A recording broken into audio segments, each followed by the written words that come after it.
Hello lads, ladies, gents, ladetts, whoever, whatever, and welcome back to another video. As like many other creators, I've decided to make this month something different from just the usual. So we're doing Indie Month, and it is being kicked off with Ruffy and the Riverside, a 3D collectathon platformer in the vein of the classics of old like Banjo Kazooie, with one of the most beautiful art styles you could ever ask for. Before continuing, I do want to note I received a copy of this game for free from Pirate PR for the purpose of content creation and review. Now I'm only a few months late to that, but that's beside the point. There are so many places to start when it comes to talking about Ruffy, and it makes it almost hard to review because I can't really decide where to start. But let's start with the most obvious, the visuals and overall presentation. As you can tell, the game's art style is extremely unique. It goes for a sprite-based approach with a hand-drawn aesthetic. Not all the characters are in this style though. As you'll notice, some are in the style of N64 polygonal 3D models. The world itself does follow that style as well. The game is extremely colourful, full of life and character, making it possibly the most charming game to release this year,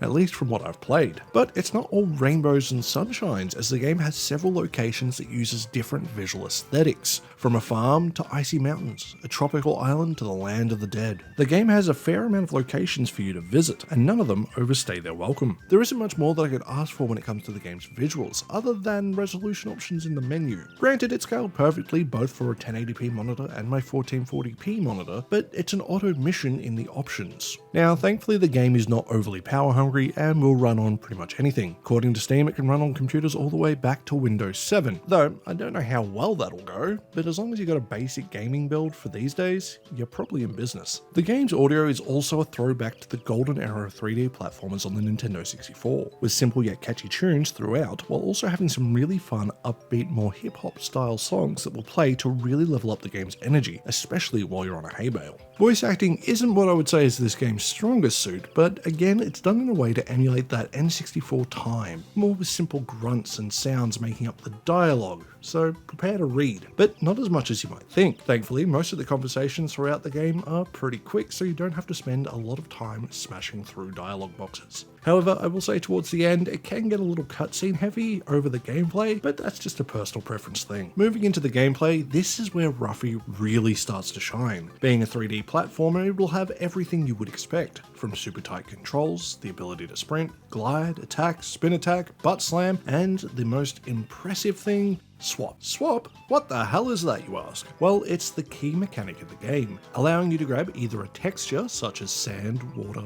lava, things of that nature, or even colors and place them on other objects. This is the key for solving puzzles throughout the game. A good example is copying vines and swapping them with a waterfall, allowing you to now climb up the waterfall that you couldn't before. It really opens up for you to find out how you want to play the game. Want to get by this water but you can't swim in it? You could either swap some of these stone boxes into wood so they float and you can jump on them, or if there's ice nearby, you could just freeze the water and run straight across. It allows you to be as creative as you want to be, and I'm definitely underselling how well it works in action. So if you get a chance, please play this game for yourself. The swap mechanic is used for more than just traversal, as I said. It's used for pretty much every puzzle throughout your playthrough, and the puzzles throughout are the perfect level of difficulty for this type of experience. Hints are around for you to find and figure things out. However, for some of the more difficult puzzles, you'll typically have a friendly NPC that will give you a pretty good hint without necessarily giving away the answer. I only really got stumped on a couple of puzzles throughout. One because I did it in the wrong order and overthought it, and the other was the domino doors, where I didn't realize until the final door that I needed to make each side equal the same amount, and that was just me being dumb, not the game. Jumping into the combat, you will notice pretty quickly that it's not the main focus. It doesn't mean it's bad by any means, as it's perfectly functional. However, it's clear that by the amount of enemies that are around, that it's not really a main focus. There are a few boss fights throughout, and they're well made. However,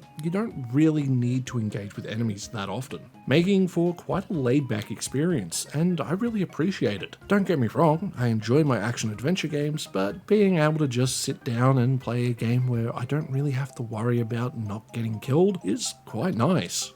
Sure, you can still die in this game, but realistically, it's not going to happen very often.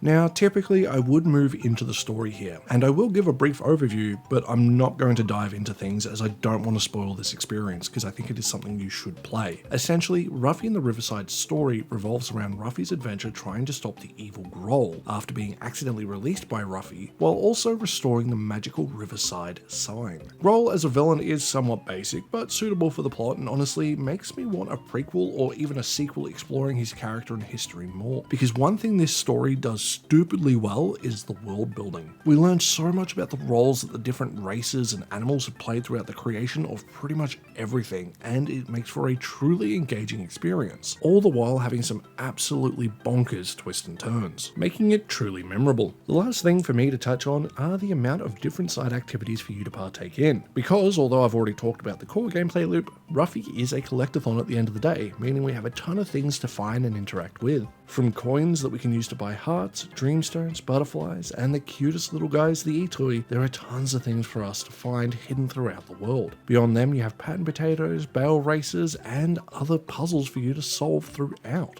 Now, I will be fully transparent. I didn't do a lot of extra side stuff, only collecting a handful of each collectible while doing the mandatory bale race. But I'm already months late on this review, so it is what it is.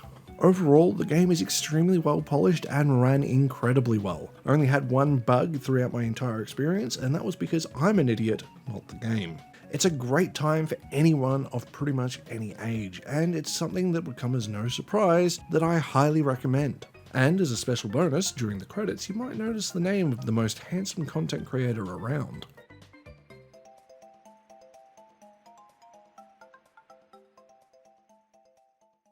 So with that, lads, ladies, gents, ladetts, whoever, whatever, it brings us to the end of another video. I hope you like this review of Ruffy and the Riverside, and I do hope you try the game yourself. If you have, let me know in the comment section below. If you have any other indie games you would like me to check out for this month, please let me know in the comment section below as well. I'm going to be covering a lot and streaming a lot this month, and I know, yes, we're already a week in, but I have done a few streams already. I haven't done the best job announcing it, but hey, I'm also not the smartest guy in the world, so If you enjoyed the video, please consider giving it a like. If you want to go that extra step, you can hit the subscribe button, and if you want to go that extra mile, you can support me on Ko-fi, Patreon, or YouTube memberships like these lovely people here. And with that, I'll see you guys in the next one. Stay safe out there. Bye.